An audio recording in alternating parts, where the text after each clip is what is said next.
उदालगुरि जिल्ला दुलाराय बर' फरायसा आफादनिफ्राय दायो बे डिसिज बा बिथांमोननि न'खराव जों खबर लानो फैदों।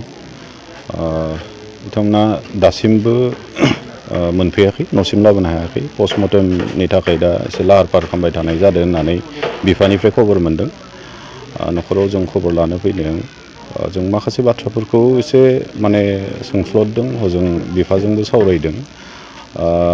सुस्मिता बसुमतारी बिथांजोआ 28 बोसोर बयसनि सासे गुबुन गुबुन प्राइभेट सेक्टराव साख्रि मावबाय थानाय सासे बेक्ति आरो सेल्फ इन्डिपेन्डेन्सि गोनां सासे माने राफोद आइजोमोन होननानै बुंनांगोन जोङो। बिथांजोनि अबथिरायै जिउ खोमाना लानांनाया बे जोंनि हारिनि थाखाय, ओनसोलनि थाखाय खहा होननानै जों बुंनांगोन।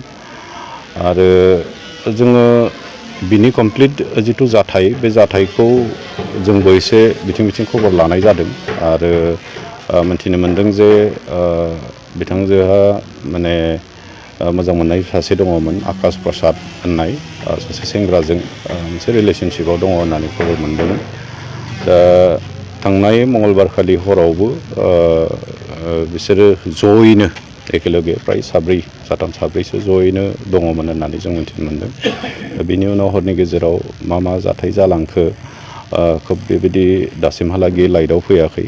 बेखौ लानानै जोङो प्रशासननिसिम जों दाबि दैखांगोन जे सঠিक मोनसे तदन्त जानो नांगौ आरो जायहा दुखि, जुदि आकाश प्रसादा दुखिबोला बेखौ सঠিकै मोनसे आइनि भाबै माने दन्दनीय जानांगौ। गुबुन गुबुन समफोराव जों नुदों आरो थांनाय समफोराव जोङो फ्राय एपिल खालामबोबाय थादों जे बेबायदि गोबां जाथायफ्रा बार जाबाय थादों। दिनै आसाम बा नर्थ इस्टनि गोबांथार माने लाइमोनफ्रा गुबुन गुबुन स्टेटफोराव थांनानै बेबायदि जाथायनि सम्मुखीन जानो गोनां जानाय जाथायफोरखौ जों मोनबोबाय थादों आरो बेखौ लानानै जों बयबो बिराद हजाग।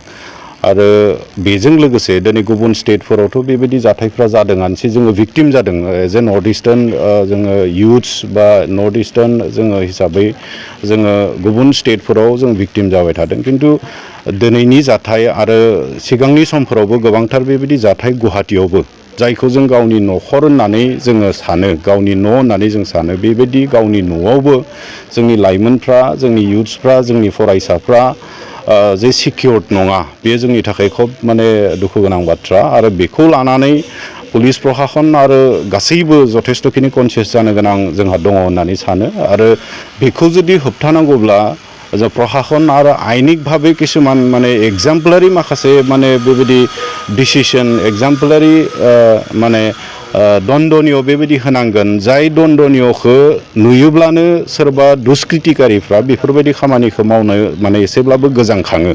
बेबायदि मोनसे एग्जामपोलारि माने दन्दनीय बे दुखिफोरखौ जिथिया होगोन, होमबाना निस्सय एसेब्लाबो बेबायदि जाथायफ्रा जानायनिफ्राय माने एसे खमायलांगोन, जों बेखौ सानो। दा नैबे सुस्मिता बसुमतारीनि बेलायाव जों दुलाराय बर' फरायसा आफाद हिसाबै न'खरजों आरो बिथांजों जों हदाय सम दोङो लोगोसे। आरो बिथांनि सঠিक तदन्त आरो दुखिखौ जोङो आकाश प्रसादखौ हमबाय होननानै, मैयानो हमबाय होननानै जों मिथिनो मोनदों। दा लकआपआव दङ होनना जों खबर मोनदों। दा बेखौ ओरैनो जाहाथे एंगारा, मोजां मोनसे तदन्त खालामनानै बे दुखिखौ, बिथांखौ माने आइनि भाबै दन्दनीय होनांगौ। जिबायदि माने आइननि भाबै माने बिथाङा दन्दनीय मोननो गोनां बेखौ थिगै मोननांगौ। जों बेनि थाखाय प्रशासन आरो आयेन बिभागखौ जोङो दाबि दैखाङो।